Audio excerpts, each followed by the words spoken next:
Hi, and welcome. You're listening to the X22 Report. My name is Dave, and this episode 3893 BN. Today's date is April 28th, 2026, and the title of the episode is Deep State House of Cards is Collapsing, Indictments Released, Pawns Are Being Removed. Tock. All right, this is one of those things I didn't expect to like as much as I do, but it's patriotic, so I'm sharing it because it's kind of fun and you guys might like it too. It's called the Limited Edition Brave Wings Eagle Memorial Wreath, created in celebration of America's 250th Freedom Anniversary. That's right, in case anyone needs a reminder, it's America's 250th year of independence. There are many ways to show your patriotism, and this one that falls right in that middle ground where it stands out, but in a simple, classy way. You've got the eagle shape, the red, the white, the blue colors. It's got that classic American feel without screaming at you. We all want freedom. We all want an opportunity. We all want to live in a country we're proud of. And that's what this represents. It actually looks like a nice collector's item, not a throwaway decoration. To the men out there, let's be honest, the women in your life would love this. And good news for you, right now it's an extra 15% off using my link, themagaoffers.com/X22 Who doesn't love a discount? Not to mention 10% of every purchase goes to nonprofits supporting veterans and their families. Once again, the link is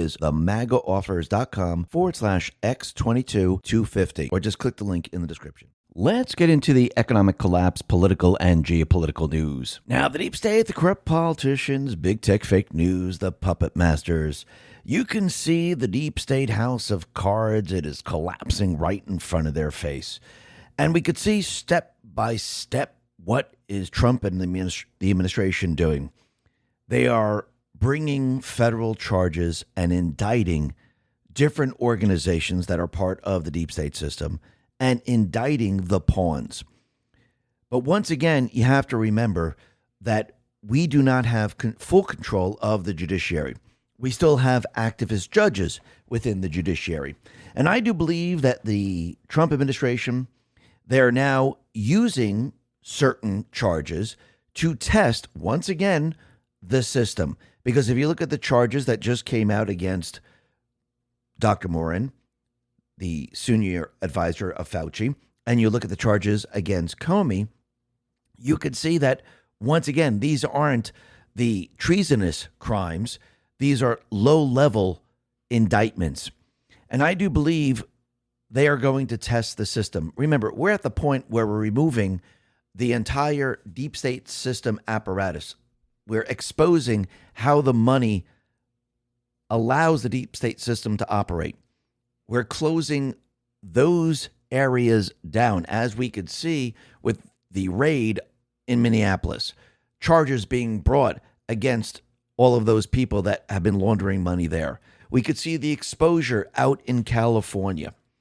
And again, we could see that the Trump administration, they are now testing the entire deep state apparatus. And once again, these are the pawns. These are low-level charges. These are not the treasonous charges, but this is how it works. And yes, they will be removing the pawns, because when you look at the great game of chess, to get to the king, what do? You remove the different pieces that are blocking the king. You remove the pawns. You remove the knights. You remove the rooks, the bishops. The queen tries to stay in front of the king, and then you remove the queen, and you go after the king. That is exactly what we see happening right now. And think about it. Every step of the way, we could see the deep state players, they're panicking. The more Trump and his administration do, the more they keep going after them and exposing them, the more they're going to try to stop it. This is why we're seeing the assassination attempts. This is why I do believe as we head towards the midterms, we're going to see riots either before or after, depending on how this all plays out. Most likely it will probably be right after, because once again, they know they can't win during the midterms, especially what Trump and his team are doing with the elections. And you could see at that point, they're going to have, the only thing that they have left is a riot or some type of major distraction like a world war. But every step of the way, what is Trump doing? He's trying to mitigate all of this. He's trying to make sure that the people are safe, because, again, the deep state players, they're really angry at the people of this country, because remember, they lost the narrative, they lost the brainwashing, they lost the control. And when you don't have that, you actually end up punishing the people. Actually, if you look at January 6th, they're the ones who had an insurrection against a sitting president. The sitting president was President Trump. It was not Biden. Biden was not president at that time. He was not certified. It was President Trump. That's who the insurrection was against. And what did they do? They punished the people because, again, they're really angry at the people of this country because they lost control of the people in this country. So every step of the way, what are they going to do? Well, as they're exposed, as more charges are being brought against them, as they lose the midterms, as they lose control of pretty much everything, they're going to try to make the people feel the pain. But again, as Trump strips away their ammunition, as his administration strips away their ability to make money off of we the people and launder it across their systems, it's going to become much, much more difficult for them to actually do anything. And I think Trump wants them in their weakest position. Even if they had riots, even if they tried the invisible cyber attack, Trump still has the leverage because he has the National Guard, he has the Marines, he has the people behind him. And at that point, he'll have the House and Senate. So the deep state players at that period of time, they will be at their weakest point trying to stay in control. And it will not work whatsoever. And we could see it's already begun. We could see indictments are going to be released. And remember, the grand juries, they were impaneled, some of them a while ago. Some of the easier cases, probably just maybe a month or two ago.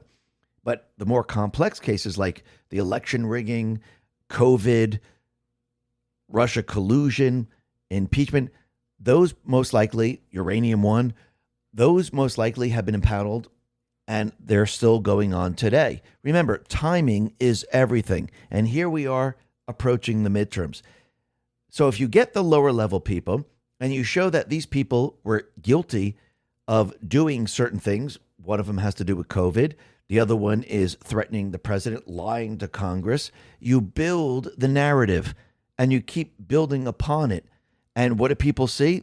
People see that these people, they're liars, they're criminals. This will be built on the next set of charges. And this is how Trump is going to be removing all of these individuals step by step. But I do believe he's doing the lower level people, and these are the pawns. Remember, these aren't the people that orchestrated all this. They were the pawns. They were following instructions. Yes, Comey was involved in this, but did he orchestrate everything? No. Are they going to keep bringing charges against him? Absolutely. They want him to feel pain every single day. They want him to spend a lot of money because remember, he made a lot of money in the system. So yeah, they're going to keep the pressure on Comey. You think there's charges or a grand jury right now that's impaneled against Brennan? Absolutely. Clapper? Absolutely. Hillary Clinton? Absolutely. Obama? Absolutely. Think about the timing. I do believe when we win the House and Senate, I think at that point, I don't mean the next day, I think at that point, we're going to see indictment after indictment after indictment after indictment. I think the deep state players know that's where all this is going to head. And I think the deep state players, they're planning for the distractions. They're planning for the riots. They're planning for all of this because they know what's coming. But again, nothing's going to stop this. Nothing. Because Trump, he has the countermeasures in place. He knows the playbook of the deep state players. And in the end, he's going to round up all their foot soldiers. And in the end, he has all the leverage. We're going to be talking about this a little bit later. But first, let's talk about Jimmy Kimmel because it seems like Jimmy Kimmel is not backing down whatsoever. He didn't apologize. He's not backing down. And it seems that Republicans right now, they're boycotting Jimmy Kimmel's sponsors in response to ABC refusing to take action against him after he wished for the death of President Trump. And you can see his sponsors are Allstate, they're McDonald's, Starbucks, Apple, AT&T, and people now are saying, you know what, enough is enough. So Jimmy Kimmel, he actually defended his Melania expectant window joke, claiming it was about their age difference, and he didn't apologize whatsoever. Stephen Chung responded and said, Jimmy Kimmel is a shit human being for making a disgusting joke about assassinating the president, doubling down on that joke instead of doing a decent thing by apologizing. ABC News needs to fire him immediately, and he should be shunned for the rest of his life. Now, think about it. The deep state players, they had no problem canceling other people, and they didn't even wish death on anyone else. Rising Serpent put this out and said, never forget that Gina Carano was canceled for a tweet, and Jimmy Kimmel still has a job after wishing the First Lady widowhood on network television. Remember Roseanne Barr? She was fired in May 2018 after she posted a tweet widely viewed as racist, where she compared Valerie Jarrett as an ape from the Planet of the Apes. And again, see, that is a joke, but wishing someone they die is a little bit different. But again, Roseanne was canceled, Gina Carano was canceled, and here the network isn't doing a damn thing as of right now, which shows you there's two set of rules. And I think people now are absolutely seeing this.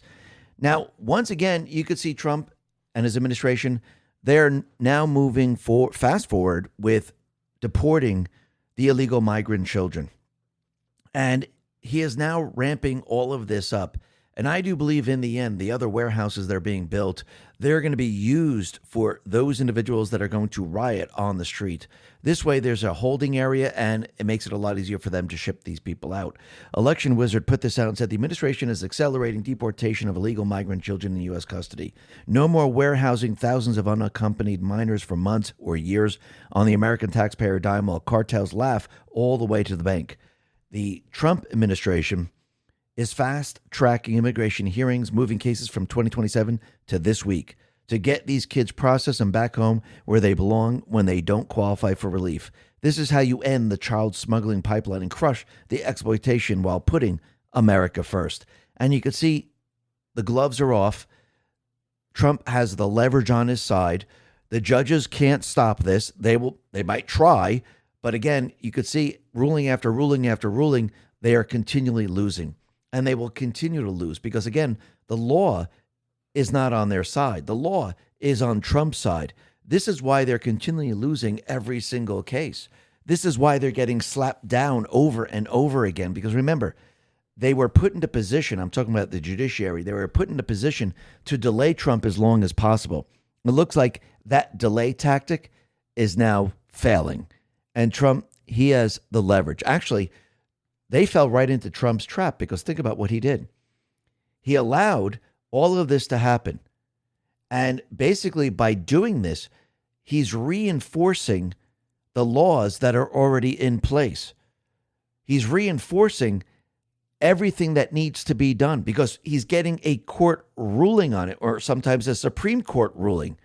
So in the end, whatever the deep state players are doing right now, it's actually working against them. Just like when they went after his taxes. They went after his taxes. They brought it up to the Supreme Court. And the Supreme Court said, okay, yeah, everyone has to reveal their taxes. Anybody can get them. So is this going to work for them or against them in the end?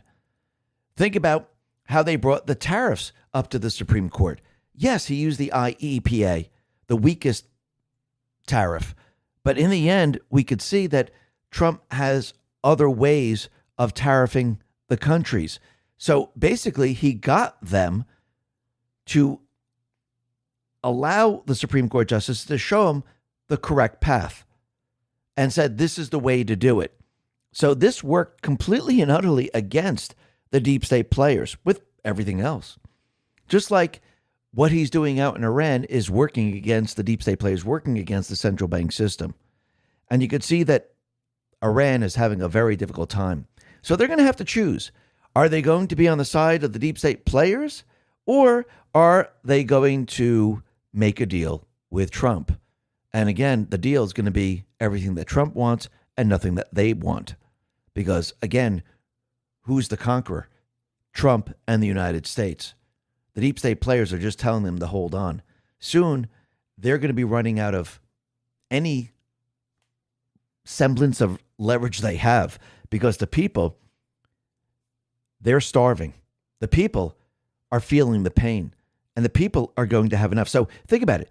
The regime, the proxy army that's left, they're feeling pressure from the deep state players, from Obama, from Hillary Clinton. They're feeling the pressure from President Trump, and they're going to be feeling the pressure from the people of Iran. They're in a no-win situation. But you can see they thought they had the upper hand with the Strait of Hormuz. And now you could see they do not. The Department of State put this out, and Rubio says the Strait of Hormuz is basically the equivalent of an economic nuclear weapon that Iran is trying to use against the world. They're bragging about holding the world's energy hostage. Imagine if those same people had access to nuclear weapons. Think about that for a second. Absolutely. And right now, Iran is running out of places to store its oil amid the U.S. blockade of the Strait of Hormuz, with just 12 to 22 days of unused storage capacity left. As a result, Iran may soon need to cut another 1.5 million barrels of oil production per day. Much of these Iranian oil exports were going to Asian countries, which are already witnessing their worst energy crisis in history. Asia's energy crisis will soon intensify even further. Well, what we notice is that the Asian countries now are actually taking their ships and they're selling them to America. They're getting the oil there. So once again, they have another way of getting the oil. Plus, something else happened that's very, very interesting. The UAE decided they're not going to be involved with OPEC anymore. We'll be getting to that in just a sec. But Treasury Secretary Scott Bessent said, while the surviving IRGC leaders are trapped like drowning rats in a sewage pipe, Iran's creaking oil industry is starting to shut in production thanks to the U.S. blockade. Pumping will soon collapse. Gasoline shortages in Iran next, which means they're not going to have the energy. They have no money coming in. It's a complete and utter disaster in the end. Think about that for a second. Trump, he put this out on Truth, says, Iran has just informed us that they're in a state of collapse. They want us to open the Strait of Hormuz as soon as possible as they try to figure out their leadership situation, which I believe they will be able to do. Thank you for your attention to this matter, President DJT. But think about what has happened with the UAE and OPEC. UAE, they decided to leave OPEC, which means they no longer have limits. No one controls the price anymore. And when you start to look at this, you could see now they can pump as much oil as they want. Now, if other countries decide to leave OPEC, remember this was the controlling system the central bank used to control the oil prices across the globe. If other countries decide to leave OPEC, which most likely they will, we're going to see competition. Plus, since they can now produce a lot more oil, they can fill the void of Iran. So Iran, at this point, becomes obsolete. Think about that for a second. But think about what Trump is doing. He's destroying the globalist system. He's removing the system that they had in place. Step by step, he's removing the old globalist cartel systems. First, he went to Panama, forced China out of there. Then he went to Venezuela, arrested Maduro, freed Venezuela from the clutches of the deep state players. Then NATO felt the pressure because Trump said, we're not paying for that. Then the EU felt the pressure. He removed the United States from the WHO. And if you notice, step by step, Trump across the world is removing us from the clutches of the deep state players. And you can see they no longer have control of the situation. Trump has the control. And Trump, he wants something very, very specific from Iran. Remember, he's still going after the deep state players. He's never stopped. He's just setting everything up. He's preparing everything for what is to come. And he wants the evidence, and he wants to do it right. He wants to make sure that all these cases are completely and utterly airtight. He wants to make sure the judges are in place, not the activist judges, not the corrupt judges. He wants to make sure when we bring down the deep state system, we bring down the whole damn thing. And we arrest all of these people who are responsible for all of this. Remember, he's removing all the pawns. He's removing all the pieces. So when you look at the SPLC, when you look at the fraud out in Minnesota, when you look at the fraud in California, out in New York, and many other places, you could see he's dismantling every single thing and exposing it at the same exact time. And like we mentioned yesterday, what happened? Grassley decided to release some information on Hillary Clinton and Obama. MJ Truth Ultra put this out and said, holy crap, a long-awaited fuse has just been lit and a political bomb is set to go off. Senator Chuck Grassley resurrects old FBI investigation into Clinton Foundation donations and the Russian Uranium One deal. Q is right, and it's absolutely mind-blowing. But first, context. Uranium One was a Canadian mining company that, through acquisitions, including Eurasia Energy, co-founded by major Clinton Foundation donor Frank Gustra, controls significant U.S. uranium assets, roughly 20% of U.S. uranium production capacity at the time, mines in Wyoming and Utah, etc. Between 2009 and 2013, Russia's state-owned nuclear giant Rosatom gradually acquired majority, then full control of Uranium One in stages. Because this involved U.S. critical minerals, it required unanimous approval from the Committee of Foreign Investment in the United States, an interagency panel of 9+ cabinet-level departments, including State, then led by Hillary Clinton, Treasury, Defense, etc. So, CFIUS approved it in 2010. Obama signed off. The Nuclear Regulatory Commission followed. Frank, Canadian mining magnate and Clinton Foundation donor in 2005, he and Bill Clinton traveled to Kazakhstan, a uranium-rich nation. Shortly after, Frank's Eurasia secured major Kazakh uranium concessions.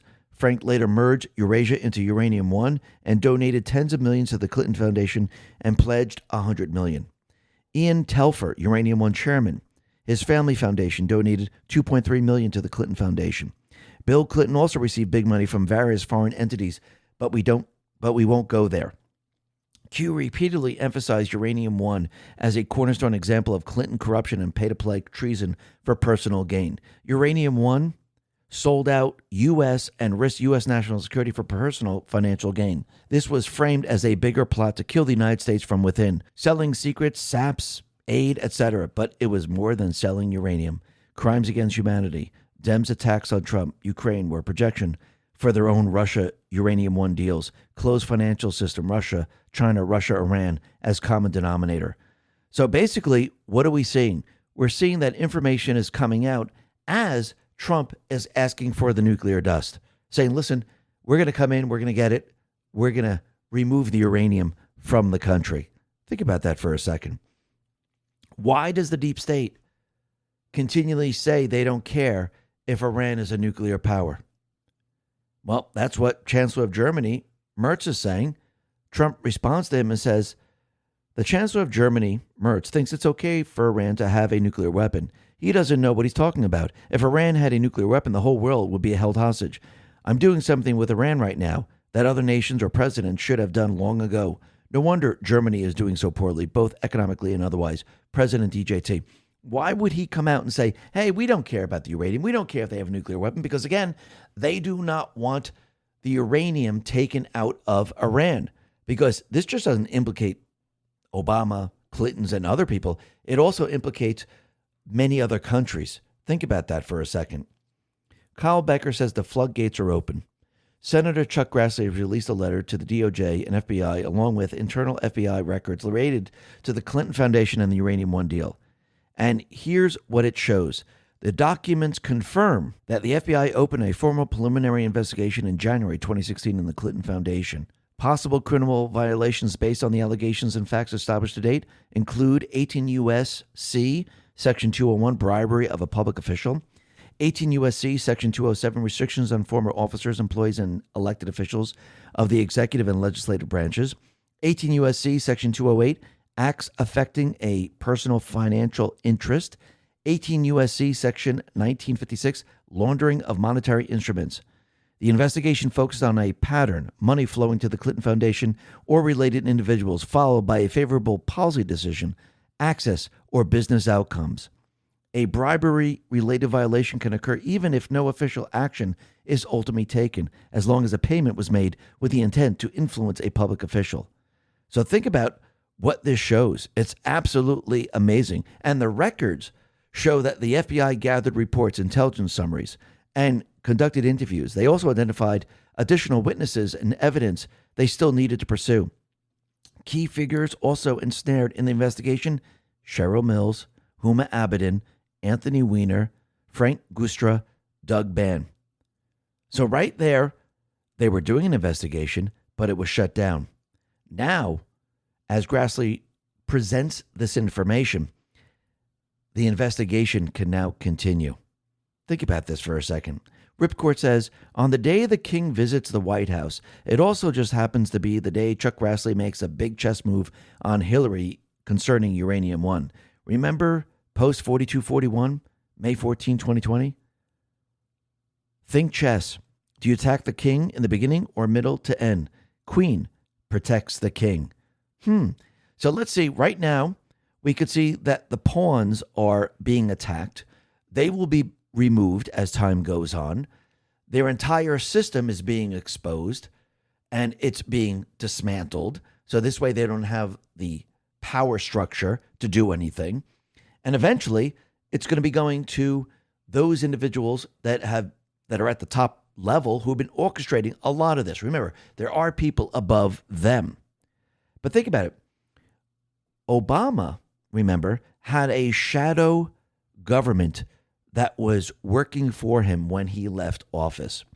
The Skiff explains, Obama literally created the Department of Deep State at the flick of a pen. The Senior Executive Service, or SES, was created on September 19th, 1979, during the Carter administration. It was originally formed to professionalize career civil service while attracting the nation's best and brightest in an effort to improve and moderate the management of the federal bureaucracy. A position within the SES is considered the equivalent to general officer or the flag officer ranks in the U.S. Armed Forces. For that reason, they're often referred to as our civilian generals.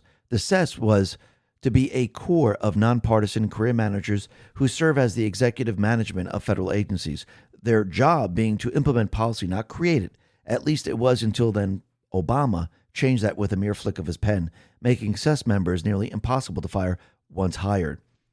To say Obama's transformation of the SES into an army of political operatives was effective would be a gross understatement. There are more than 2 million federal employees, and at the top of that pyramid are approximately 8,000 senior executive service employees who service as the professional managerial class linking our political leaders to the civil service rank and file. And Barack Obama, as president, replaced more than 6,000 members of the 8,000-member SES during his 2 terms, assembling what became a stay-behind army of political operatives. Here's a list of the number of SES employees that were embedded in the following government agencies at the end of Obama's second term in 2016. So think about this. He set up an administration, a shadow government within the government to run everything. Department of Education, 86. Department of Housing, Urban Development, 115. Department of Air Force, 182. Department of Labor, 200. Department of State, 204. Department of Transportation, 231. Department of Interior, 258. Department of Army, 261. Navy, 326. Veteran Affairs, 357. Agriculture, 361. Commerce, 425. Treasury, 458.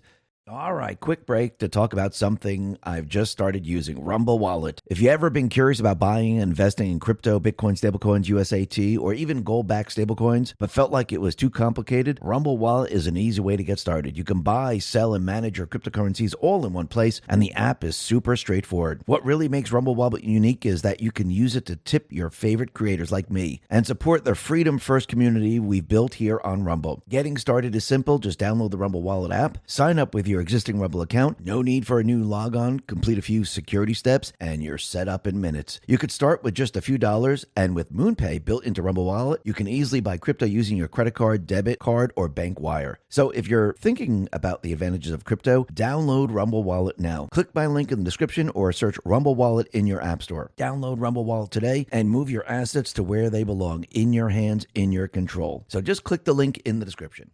Health and Human Services, 468. Defense, 478. Energy, 490. Homeland Security, 639. Justice, 821. All other agencies, 1,796. And it wasn't just a purge of patriots from government agencies. Obama's purge of the military was especially damaging to our national security, as he literally gutted the command structure of the U.S. military, cleaning out the filth from decades of infiltration, and the Obama's embedded political operatives has been a long uphill battle in taking back our country and restoring our republic to making America great again. All roads lead to Obama. So that is what Trump is doing. And now think about this. Think about what was in the FBI. Think about what was in the DOJ. Think about the CIA, DHS. Think about everything else. So yes, they had to go through all of this to find out Who are these individuals? What's going on here? And again, they set up a shadow government within our government to run everything, no matter who was president, no matter who was in other positions.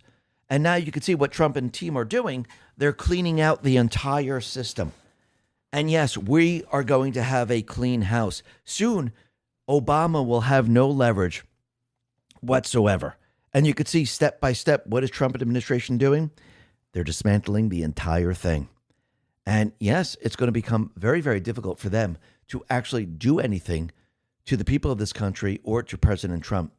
The ammunition is being stripped away from them. Their leverage is being stripped away. Soon, they will have nothing. No money, no leverage, no shadow government, absolutely nothing. And all they'll have left is the one thing that they're planning for. Trump knows the playbook.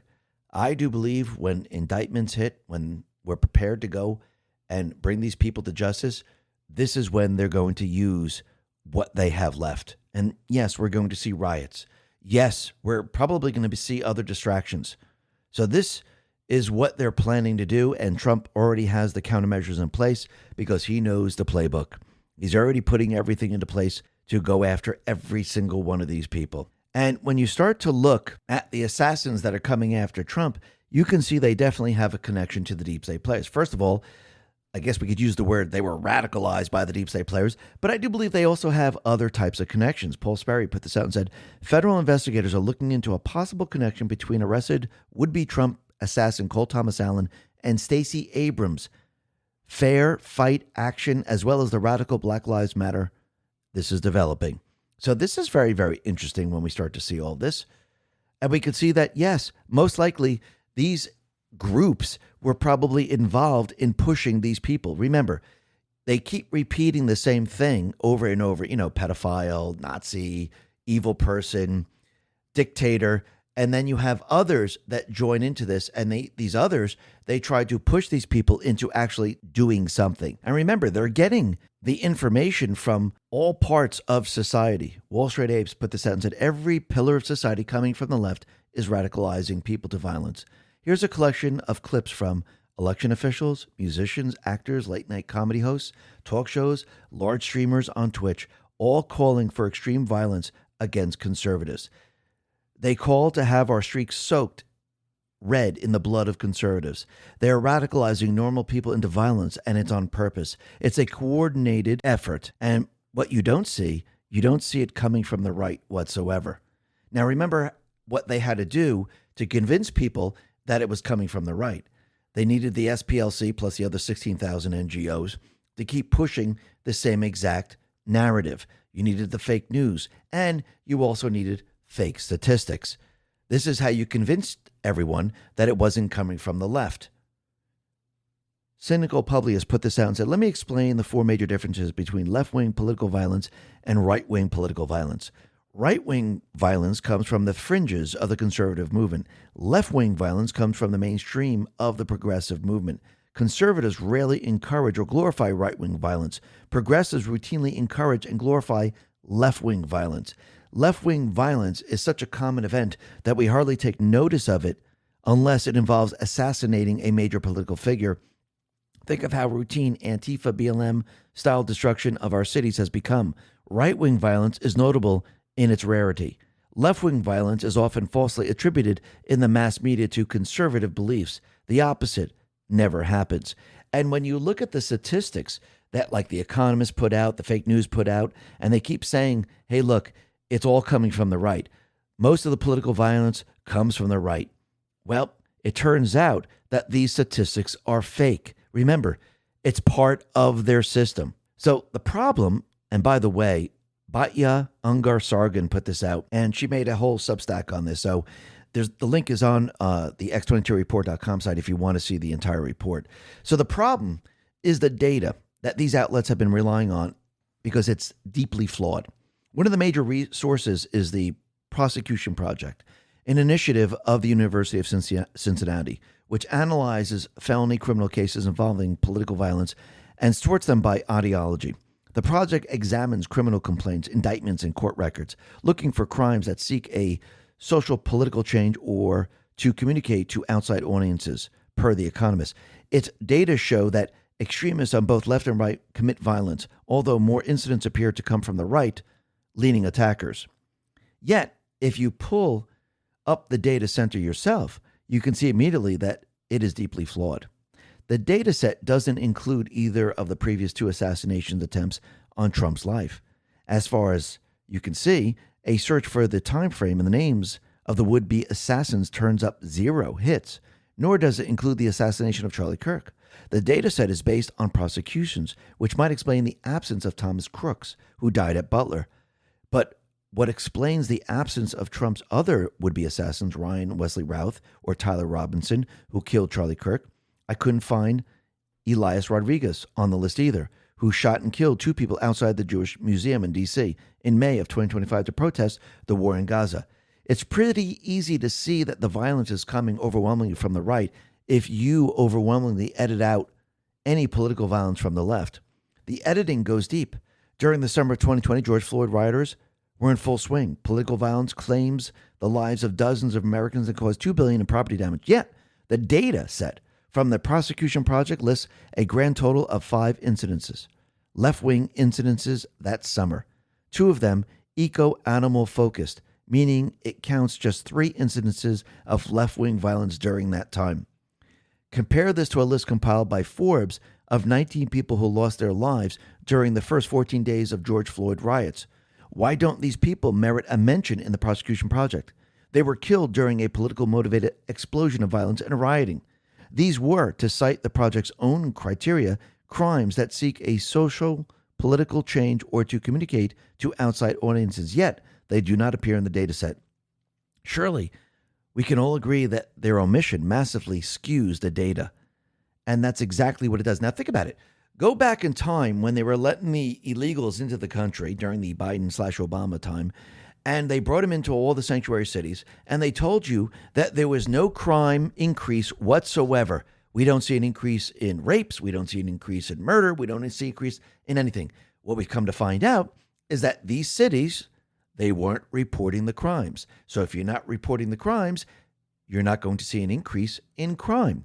The same thing with the violence coming from the left. If you don't report the violence coming from the left, and you're only reporting what you see on the right, you're only going to see the violence from the right.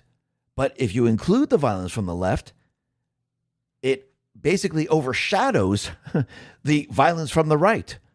But they didn't want anyone to know this. And the only way to convince people that the right is doing something was to pay them. So the SPLC paid what? They paid the Nazi group, the Ku Klux Klan, the Aryan group, and everyone else. This is what they did. Remember, we're living in their illusionary world. And think about it. The party that can't stand guns, the party that hates guns, that wants to collect the guns from everyone, it seems that they use guns quite a bit, don't they? Robert J. O'Neill said, for a party that hates guns, they sure do shoot at Republicans a lot. Shannon Hill says, we had a black president for 8 years, and not one white racist Republican redneck took a shot at him ever. Think about that for a second. Think about why there was no attempt on Obama. Where were all the white supremacists? Where were all the right? How come we didn't see this? How come there was no attempt whatsoever? So that brings me back to the same exact question I had before. Was the Secret Service developed to be weak on purpose? So if there was ever an outside president, it would be easy to take him down. Think about that for a second. I think that tells you everything you need to know. But the other thing that we could see is that it doesn't look good for the deep state system. And we could see at this point in time, out in Minneapolis, the FBI, the HSI agents are currently raiding more than 20 locations in the Minneapolis, Minnesota area in relation to ongoing federal fraud investigations. So right there, we could see that as of right now, their system is being shut down. It's being exposed. And this is just the beginning, if you really think about this. But think about it. Out in Minnesota, Minneapolis, the Somalis there, they were taking money from the taxpayers. They were laundering it for the deep state players. And we have Ilhan Omar trying to convince people that Somalis built the economy. They are the soul of the state, and no human is illegal. So wait a minute. So they built the economy. Is the economy really good, or is it terrible? Well, the net fiscal impact of Somali migrants on Minnesota is negative at the state and local level. Recent ACS data, 2014 to 2023, analyzed by the Center for Immigration Studies, shows 81% of Somali-headed households use some welfare, versus 21% of native Minnesota households. 54% on food stamps, versus 7%. 73% on Medicaid, versus 18%. 89% of those with kids on welfare. So basically, they have higher poverty, larger families, and basically they're on welfare and stealing the money from the people. Think about that for a second. Again, are they the masterminds of all of this? No, they're the front women and men who the deep state players put into these positions. Because again, if they're arrested, they're arrested. Again, unless you follow the money and you follow through how they got the money, which is sometimes very difficult, those people are on top are usually safe. But I think this time around, that is not going to happen. Now, Ilhan Omar did something else which is very funny. I'm sure a lot of people saw this. When she was reading something and she saw World War II and there was Roman numeral number 2, she actually said World War XI. So this is the individual that we have in Congress. This is the individual saying that the economy is stronger. Didn't she marry her brother to get into this country or get him into the country? That's very interesting. 3-year Letterman says, gonna have to update my replies to tell the Europors that we won back-to-back world wars single-handedly. I think that's pretty funny there. But look, Governor Tim Walz, the liar, the cheat that he is, he's trying to take credit for what's going on in Minneapolis. Governor Walz says on X, today's raids by state and federal law enforcement happened because our state agencies caught irregular behavior and reported it. That's how the system is supposed to work, and our agencies will keep at it as long as there are fraudsters around to put behind bars. Well, who's going to tell him that he's going to be arrested too because he was involved in this? FBI Director Kash Patel says, come again? This FBI and DOJ with our DHS partners drafted and executed every search warrant today. But go ahead and take credit for our work while we smoke out the fraud plaguing Minnesota under your governorship. Absolutely. And I wouldn't be surprised if they find some shell companies, not with Walz himself, but probably his wife, where money was funneled into those shell companies. And I wouldn't be surprised in the end that they're involved in all of this. Think about it for a second. But think about what else happened today. A top advisor, and Sean Davis put this out, to Anthony Fauci has been indicted for his role in covering up the origins of the COVID-19 epidemic by hiding and destroying key records of the origin of COVID. Interesting. So he's charged with conspiracy against the United States, destruction, alteration, or falsification of records in federal investigations, concealment, removal, or mutilation of records, aiding and abetting. These allegations represent a profound abuse of trust at a time when the American people needed it most, during the height of the global pandemic. Absolutely. So think about this. Why would he do this? Why would he hide the origination of COVID? Because again, it wasn't leaked from the hospital in China. It was set free. So this way they could use this and say, hey, we have a plandemic problem here. And they could spread it around the world to cheat in the election. Now, again, that wasn't the only agenda. Remember, their agenda was to reduce the population, was control the population, destroy the economy, bring us into their new system. But first, they had to get rid of Trump. So what did they have to do? They had to cheat in the election. Zero Hedge put this out and said, Fauci advisor David Morans admits in an email that he learned from our FOIA lady here how to make emails disappear after I am FOIA'd, but before the search starts. So basically, he tried to cover up his crime. The cover-up always gets you.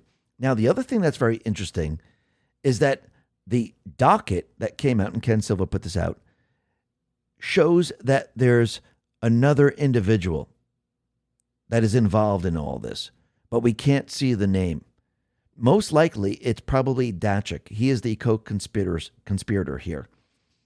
And I wouldn't be surprised if there are charges that are brought against him also. Now, remember, I do believe what the Trump administration is doing right now is they're bringing these low-level charges against these people, testing the system, testing to see if we can go after the pawns and get them. If you notice, there's no Russian collusion indictments. There's no impeachment hoax indictments. There's no uranium indictments. There's no overthrow of the United States government indictments. Those are coming. First, you go after the pawns. You test the system, like like Trump and his administration tested the system with Letitia James and Comey. And if you notice, the charges that are being brought out, they're pretty much open and shut at this point. But think about the judges that are going to be assigned to these people. Remember, if you look at Morin's, he lives in Maryland. So basically, the case is going to be held in the District of Maryland. The case has been assigned to U.S. District Judge Paula Zenas. This is an Obama-appointed judge for the District of Maryland. Now, Judge Paula Zenas has ruled against the Trump administration multiple cases, including high-profile immigration and executive authority matters. So basically, this judge ruled against Trump every step of the way. And this judge was also involved in the Kilmar-Abrigo Garcia case. So you think this judge is going to work with lawfare to try to circumvent what the charges are? We saw this done before. Now, are they going to say, hey, you can't charge, these charges are null and void? Or are they going to use some lawfare tactic? I think this is what the Trump administration is looking at. Now, the other individual that was indicted was James Comey once again. The first time was lying to Congress. This time, he found shells on the beach, and they said 8647. And he put that message out into the public realm. Of course, he said, I have no idea what that means. I just found this on the beach, which is absolutely ridiculous.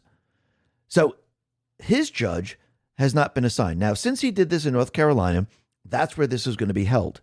So the judges there are Chief Judge Richard Myers II. Trump appointed him. Judge James C. Dever III. This is a George W. Bush appointed judge.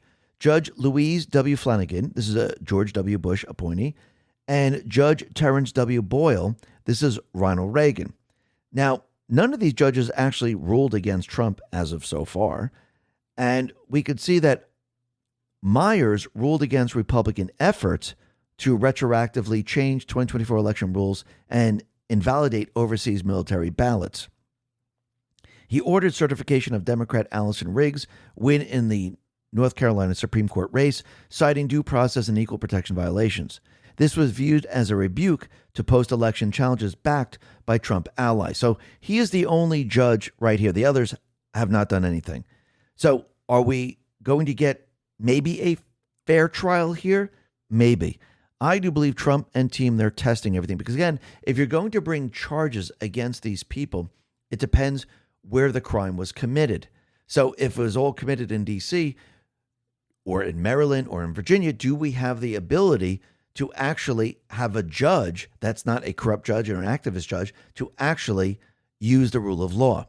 I do believe this is test, but I do believe what Trump and team are doing right now, they are now removing the pawns from the board. Eventually, yes, they will bring on more and more charges. And I think there's a lot of grand juries that have been impaneled. And again, this is kept a secret. I think they're going through the very complex cases. And I think timing is everything. These are much more low-level ones. And I do believe the higher-level ones that are more complex, we're going to see indictments come out at a certain period of time. I wouldn't be surprised if maybe they come out maybe a little bit before the midterms, and maybe a lot of them come out after the midterms. So let's see how this all plays out, because again, Trump is going to put a lot of pressure on the deep state players, and he's going to make them feel pain every step of the way. But we know there are a lot of grand juries that have been impaneled, and they're looking through all of this. I do believe it has to do with Epstein. I do believe Russian collusion. I do believe it has to do with the overthrow of the United States government. I do believe it has to do with everything that they've done, uranium one, you name it.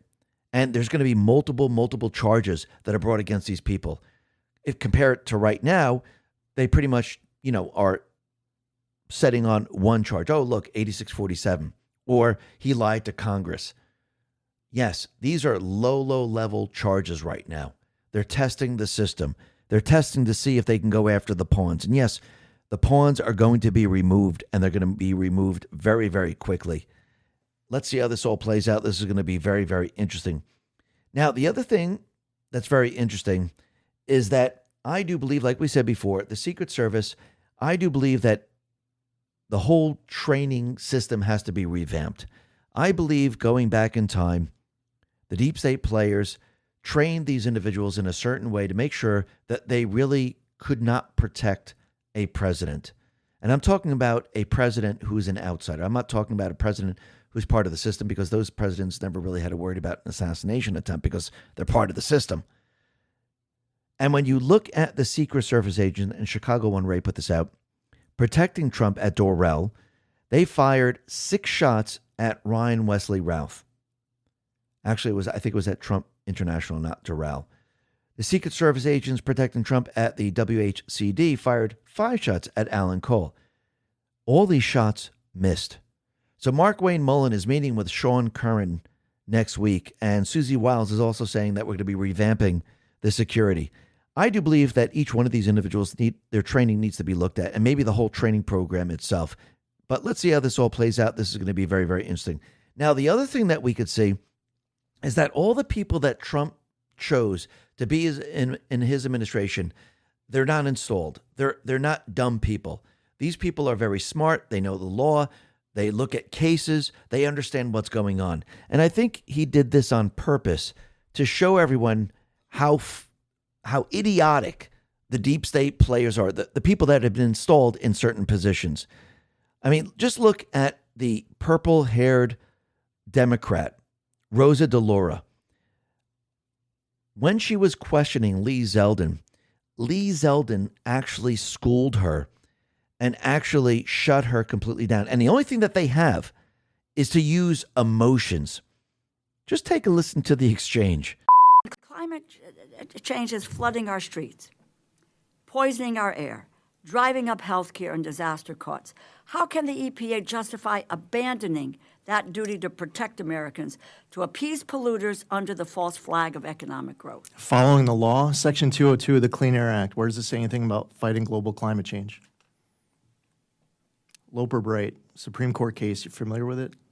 No, I maybe others are. I'm not, but let me ask. But that's really important. As a member of Congress, Loper Bright says that we as an agency don't have the authority to get creative if Section 202 of the Clean Air Act. No, but you don't have, excuse me, you do not have the right to say climate change does not exist, that it's a hoax, and that's where this administration is coming from. I understand you're upset that you don't know what Loper Bright is. Do you know what the major policies doctrine is? I'm upset because you know what the major policies doctrine is? You know what, let me just You're a say member this of to Congress. You should know. Well, you have moved from someone who defended the environment to all of a sudden being very defensive about not knowing the 2 biggest landmark Supreme Court cases of the last year with regards to your question. You are very defensive about changing your policy and your positions with regard to the environment. Okay. Now, you just tell Do you want me to tell you what the 2 biggest Supreme Court cases are of the last few years? This is what I want you Michigan to tell versus me. EPA. Whoa. West Virginia versus EPA. You know, you're here because you need money from us. So halt for the second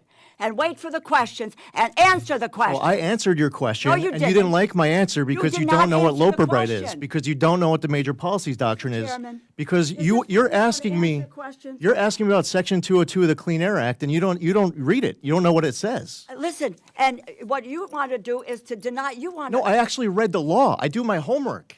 Really? You're just somebody who likes to have the microphone on. You know what I have to do? I read the law. You know, I Mr. read the Chairman, Supreme Court I don't have to cases. listen to this, and I would say No, this, what you should do that for your this- constituents is actually read statute. This budget is at real risk. Read Let your me tell Supreme you, Court. This is the Appropriations Committee. Oh, you come here. You care and about you science? tell Now us, you're threatening to defund it? oh my God, no, you don't fund Because science. you don't know what Loper You Bright are is. climate Because you don't know what the deniers. major policies You are doctrine is. Your climate message deniers. to our folks at the EPA is that you want to I don't defund have us. to listen to this BS. BS. You think I made up these cases? Yeah, I think you have made up a whole I made lot of I made BS. up Loper Bright. I made up West Virginia versus EPA. I made up Michigan versus EPA. Woe is right. What are you doing? Why Wait, are you helping whoa. polluters? I mean, that is a complete and utter disaster for the deep state players. Remember, most of these people are installed. They need the dumb people in there. Why? Because the dumb people are easy to control. These dumb people would never ever make a dime on the outside in the outside world. These people become very, very wealthy within Congress. They think they're powerful. They think they're smart, but they're not. They're idiots. That's why they were chosen. And they're controlled. Joe Lane says, have you noticed that none of the Trump administration officials take any shit from the Democrats in Congress? Lee Zeldin just confirmed to the country that Rosa DeLauro is an idiot who doesn't know what she's talking about and can only give talking points. He really put her in a tizzy and made her look like a fool. And if you notice, Pam Bondi did this, Kash Patel did this. Every single person, RFK Jr. does this because they know what they're talking about. They know the laws, they know the rules, they know everything. And you can see every step of the way, Trump wants the people of this country to see this every single step of the way to show that these people are the morons who are running this country. These are the morons that are pushing certain laws, and we need to remove them.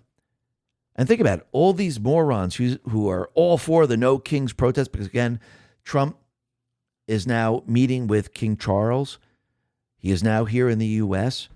And King Charles, he was speaking to Congress, and the No Kings crowd gave him a standing ovation. Isn't that interesting? There's a king right there, and they're all happy to see the king. But Trump, he put this out on Truth, and he's pointing to an article that says, revealed how the mail traced Trump's family tree and found out he's the king's cousin. Trump responded and said, wow, that's nice. I've always wanted to live in Buckingham Palace. I'll talk to the king and queen about this in a few minutes. President DJT. Boy, is he trolling all of these people. Now, since we have a king in this country, we've had no king protests all across the wait, no, we had none. There are absolutely no king's demonstrations for King Charles' visit in this country. Think about that for a second. How come? I thought they were against kings. That's very, very interesting. But every step of the way, Trump is showing everyone how the deep state players had no idea what they were doing. And the numbers that they quote to do certain things, especially in D.C. or refurbishing a building or anything like that, it's to launder the money. And he just proved it when we look at the reflecting pool. Torsten Prochnow put this out and said, Barack Hussein Obama wasted $34 million and 18 months on a failed attempt to fix the leaking Lincoln Memorial reflecting pool. Joe Biden and Kamala Harris then proposed a staggering $300 million and 3 years for the same exact job. Now, you know that $34 million was going to turn into $100 million. $300 million was going to turn into $500 million. 18 months was going to turn into 72 months. And the 3 years was going to turn into what? 10 years? Trump solved the entire problem for just $2 million using a simple industrial coating. This is the difference between leftist career politicians and a real leader. You know, someone that's been in the real world, someone that actually does construction, someone that actually built a business. The others never have. But again, they were going to launder all that money. The establishment throws hundreds of millions of taxpayer dollars at problems and delivers nothing but excuses and failures. Trump cuts through the bureaucracy, ignores the nonsense, and actually gets results. Absolutely. And we're seeing the same nonsense when it has to do with the rhinos in the Senate. When you look at Cornyn, when you look at Tillis, when you look at Thune, when you look at McConnell, they're all part of the old guard. They're all on the side of the uniparty. And they've been blocking the Save America Act for 75 days. C3 put this out and said, the longest talking filibuster of all time was 60 days. The House passed the Save America Act 75 days ago. John Thune has had 75 days to get the Save America Act passed without any Senate rule changes. No excuse is acceptable. He's doing it on purpose. I think everyone knows this right now. He can pretty much end the filibuster. He can pass it with absolutely no problem. Mike Davis says controlled opposition. Absolutely. And Trump lets everyone know that the Save America Act is very, very important. Remember, he's pushing this and putting pressure on the deep state players, putting pressure on the rhinos. Yes, does he want them to do the right thing? Does he want them to pass this? Of course he does. But I think he knows they will not. He put this out on Truth. He said, America's elections are rigged, stolen, and a laughingstock all over the world. We're either going to fix them or we won't have a country any longer. I'm asking all Republicans to fight for the following. Save America Act. All voters must show voter ID identification. Number 2, all voters must show proof of citizenship in order to vote. No mail-in ballots except for illness, disability, military, or travel. Now think about what he just said there. Yes, that's part of the Save America Act, but that's also what he can do with an executive order. He's getting everyone on board to all this, and everyone agrees with it. The people of this country are all for it. He's setting up the narrative, and he's exposing the rhinos. He's exposing all of them. Why don't they want this? In the end, the people are going to agree with him, especially when the evidence comes out and it shows that they rigged the election in Fulton County, Georgia. They rigged the election in Maricopa County, which means they rigged the election across the country. The people are going to be on his side, and the people are going to demand that the Save America Act is passed. And you're going to see these deep state players, the rhinos, continually push back, which means then Trump is going to say, since they're not doing it, this is definitely a national security threat to our entire country, and we must protect it. You think the people are going to say, no, don't do it? No, the people are going to say, we're with you.